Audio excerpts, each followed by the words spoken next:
এবার কলম্বিয়ার কাছে হারল টানা ১২ ম্যাচে অপরাজিত থাকার পর।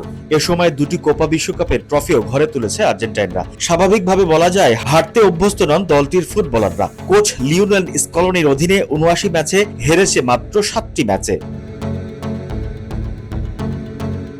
হয়তো এ কারণেই ২০২৬ বিশ্বকাপ বাছাই পর্বের ম্যাচে কলম্বিয়ার কাছে ২-১ গোলে হারের পর নিজেকে সামলে রাখতে পারেননি গোলকিপার এমিলিয়ানো মার্টিনেজ। ম্যাচ রেফারির শেষ বাঁশির পর মাঠ থেকে বের হওয়ার সময় ঘটল বিতর্কিত কাণ্ড।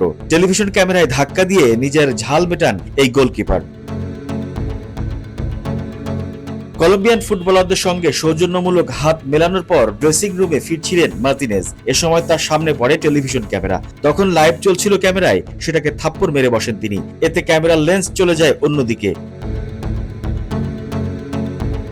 নিজের পারফরমেন্স নিয়েও সন্তুষ্ট নন মার্টিনেজ। নিয়মিতভাবে ক্লিন শিট, গোল হজম না করা রাখেন দলকে। তবে নিজেদের জালে ২ গোল মেনে নিতে পারেননি তিনি। পেনাল্টি আটকানোর বিশেষজ্ঞ মার্টিনেজ এবার রক্ষা করতে পারেননি দলকে। আর্জেন্টিনা ম্যাচে হারে ২-১ গোলে।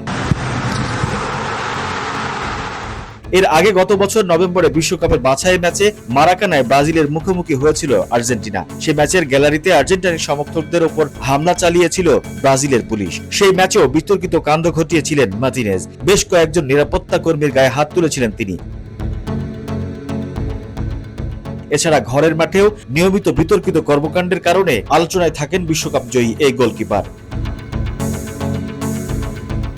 The news Bangladesh sports desk.